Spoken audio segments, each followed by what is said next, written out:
The past couple years have not been kind to the world of cryptocurrencies. We've had the $60 billion Terra Luna Ponzi scheme, the $10 billion FTX Ponzi scheme. The world's largest crypto exchange Binance has been charged with fraud and its founder is nowhere to be found, and Coinbase is in the midst of a legal battle with the SEC, which could bankrupt the company. Despite these numerous disasters, crypto bulls still insist that cryptocurrencies are a revolutionary new technology that will change the world for the better. At the end of the day, for cryptocurrencies to have any value, there needs to be tangible use cases that improve people's lives in the real world. To date, no such use case has been proven. When asked about real-world use cases, the crypto bulls usually beat around the bush by giving vague answers about Web3 or decentralization. One of the most prominent crypto bulls is the billionaire venture capitalist Marc Andreessen. He founded A16Z Crypto, a multi-billion-dollar venture capital fund dedicated exclusively to crypto opportunities. If anyone knows about crypto use cases, it's him. In the summer of 2022, he came onto a podcast hosted by an economics professor named Tyler Cohen, which is linked in the description below. Unlike most news anchors who are clueless, Dr. Cohen presses Andreessen on what the much-vaunted Web3 will actually accomplish. Andreessen's failure to give a single coherent answer is perhaps the most damning indictment of the crypto industry to date. And so what I'm hoping, and what we're actually seeking at the firm, what we're trying very hard to fund, I'm hoping, for example, for podcasts, I'm hoping 5 years from now, there will be these thriving, call it Web3 podcast environments that will be open and will be, it will have this sort of anarchic, uncontrolled kind of element that I think you and I both like. However, we'll have a higher level of trust and we'll have a higher level of monetary incentive and economic incentive than the open networks of the past usually did. In this clip, Marc Andreessen is specifically talking about the podcasting industry. There are millions of podcasters and thousands of creators making a full-time living by hosting podcasts. Most podcasts are hosted on YouTube and Spotify. YouTube is an ad-supported platform. The podcaster makes 55% of the revenue from ads shown on their podcast, with YouTube keeping the other 45%. Spotify is supported by both ads and subscription payments. Because they earn high revenue per user, Spotify generally pays podcasters a higher rate per listen as compared to YouTube. The trade-off is that YouTube has more users, so all else equal, you can get generally more views on YouTube than you can get listens on Spotify. Either way, the business model is the same. YouTube and Spotify create and maintain platforms which allow podcasters to connect with their listeners. In return, they charge a fee, taking a portion of the revenue for themselves. So why do we need centralized platforms like YouTube and Spotify? Why can't the podcasters just communicate with their fans directly? As a podcaster, you could set up your own website and buy your own servers. But this would be an expensive and time-consuming process, which most podcasters don't have the technical expertise to do. And unless you're already a famous podcaster, no one even knows you, so your website will get zero traffic. You're much better off using an established platform like YouTube or Spotify, which is what the vast majority of podcasters do. Also, despite their near-monopoly positions, YouTube and Spotify do not make excessive profits. Google does not disclose YouTube's profitability, but many analysts believe that they're barely breaking even. And Spotify is still losing money. This is because they have to spend billions of dollars to build and maintain massive data centers to support the billions of hours of content on the platform, which is viewed by hundreds of millions of people each day. So podcasters already have a pretty good setup. Centralized platforms like YouTube and Spotify have economies of scale, which allow them to host and deliver content far more cheaply and efficiently than if every podcaster had to do it themselves. But according to Marc Andreessen, he can create an even better platform with Web3, which will allow for greater levels of trust and monetary incentives. So what is he talking about? But what's the concrete advantage of Web 3.0 for podcasts? So right now, you and I may not feel like it, but we are anarchic and uncontrolled, right? Like we can say something, some external force isn't going to censor us.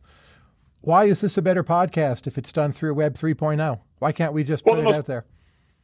Yeah, well, the most obvious thing is just money. You don't get paid, right? And so, like YouTube has built-in monetization. Spotify has built-in monetization.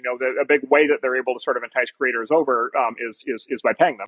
You can tell that Marc Andreessen isn't used to answering tough questions about crypto and Web3.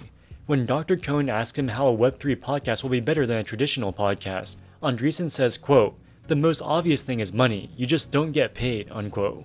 Right after that, he says, quote, "YouTube has built-in monetization. Spotify has built-in monetization," unquote. He concedes that these centralized platforms have monetization, so his statements immediately contradict each other. It appears that Andreessen was not expecting to be pressed on this issue, so he didn't have a prepared response. so he starts grasping at straws and gives a completely nonsensical answer.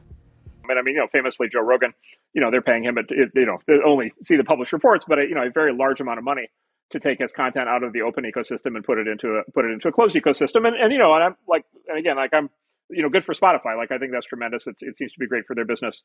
That's all good. And I'm glad that Joe Rogan's making money, but like in my view, Joe Rogan should not have to choose. He should not have to choose between being part of an open internet, and basically not having a way to make money, and then kind of going into a silo and then having that be the way that he makes money like that. Here, Marc Andreessen says some things that are simply not true and not even close to being true. He's talking about the podcaster Joe Rogan. In 2020, Spotify reportedly paid Joe Rogan $200 million to move his podcast from YouTube to Spotify, where it'll be exclusive. Now, the only way to watch full-length episodes of the Joe Rogan podcast is on Spotify. According to Marc Andreessen, Joe Rogan had a binary decision. Either he could sign the exclusive deal with Spotify and make a lot of money, or he could be part of an open internet and basically not have a way to make money. This is a direct quote from Marc Andreessen. He said on the open internet, Joe Rogan basically does not have a way to make money. This is completely false. Before the Spotify deal, Joe Rogan was making millions of dollars per year on YouTube. His YouTube show was completely non-exclusive, so he was free to post his podcast wherever he wanted with no restrictions. Obviously, Spotify was willing to pay Joe Rogan more to make his podcast exclusive on their platform, as this will drive more subscriptions. So if Marc Andreessen doesn't like closed ecosystems like Spotify, how does he propose to make a better system with Web3? How does someone like Rogan, it doesn't have to be him, but a well-known podcast host, how does that person get paid in a better way through Web 3.0? Make that more concrete for us. I mean, they can pick their business model. I mean, they can pick their business model. They can decide, subscription-based business model, microtransactions. They can pick, they can pick whatever model they want.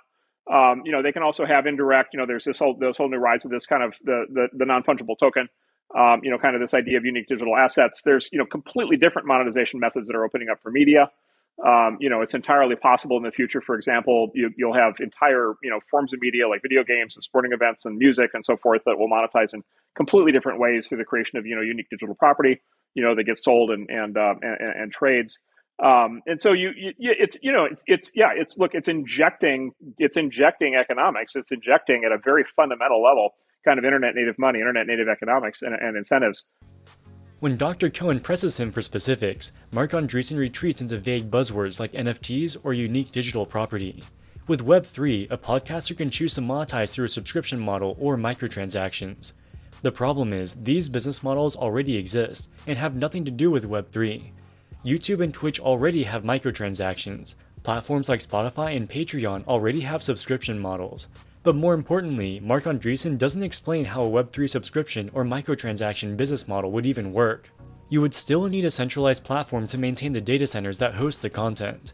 It sounds like what Andreessen is talking about is a hypothetical platform identical to YouTube or Spotify, but instead of transacting in legal tender, they transact in cryptocurrencies. Although it's hard to tell exactly what he's talking about because his answers are so vague and nonsensical. But is the key difference easier micropayments? Is the key difference sort of being able to sell collectibles more readily, say with the NFT model, rather than signed T-shirts? They don't sound very big to me. They both sound like possible advantages. But as a percentage of GDP, they sound like really tiny advantages. Well, it depends on the percentage of GDP. I mean, it's a percentage of GDP, like everything is tiny compared to like healthcare. So I mean, the media industry is quite small, right? Like if you look at a slice of percentage of GDP, like I don't really look at it as like, okay, this therefore has to lead to like an expansion of 100xing the media business. Like that's not maybe I think it grows the media business, but it doesn't have to like it cause it to explode like that. But having it be a better proposition for creators, having it be a better proposition for consumers, having content come into existence that didn't exist before. And then also just as you think about scale on these things is really hard to forecast as it turns out. And the reason is just, we live in a world now very different than prior worlds. We live in a world where we now have 5 billion directly addressable consumers online at any moment for any new thing, right? And if you just look at like the most recent example is TikTok. TikTok is just, who knew that short form videos were going to be that big? And it just turns out that 5 billion people as a significant percentage of the like short form videos, all of a sudden it's this huge business. And so I think these things are unpredictable in the scope that the scale that they can reach. And I think we might be surprised to the upside about what happens when you start to make some of these things possible. Here, Marc Andreessen gives a masterclass on how to avoid a question. It's important to note that today there are no Web3 podcasts. They don't exist. It's a theoretical thing that Marc Andreessen claims that his company is working on. He says that TikTok was far more successful than most people imagined, and therefore his hypothetical Web3 podcast could end up being far more successful than most people imagine. But TikTok has absolutely nothing to do with Web3 or cryptocurrencies. The fact that Andreessen has to divert by talking about TikTok is further evidence that he has no rational arguments. The idea of having crypto-based micropayments is absurd on its face. Unless you happen to live in El Salvador, cryptocurrencies are not considered to be legal tender. If a podcaster is paid in crypto, they would have to calculate capital gains and losses every time they sell their cryptocurrencies for tax reporting. This would be a bookkeeping nightmare. As far as NFTs, the bubble has already burst. It is estimated that 95% of all NFTs are currently worthless. It's important to stress that Marc Andreessen runs a multi-billion-dollar crypto venture firm. The fact that he can't give a single coherent answer about real-world applications for cryptocurrencies shows that such real-world applications simply do not exist. So whenever you hear people throwing around buzzwords like Web3, owning a piece of the internet, or decentralization, know that it's all BS. Alright guys, that wraps it up for this video. What do you think about Marc Andreessen? Let us know in the comments section below. As always, thank you so much for watching and we'll see you in the next one. Wall Street Millennial, signing out.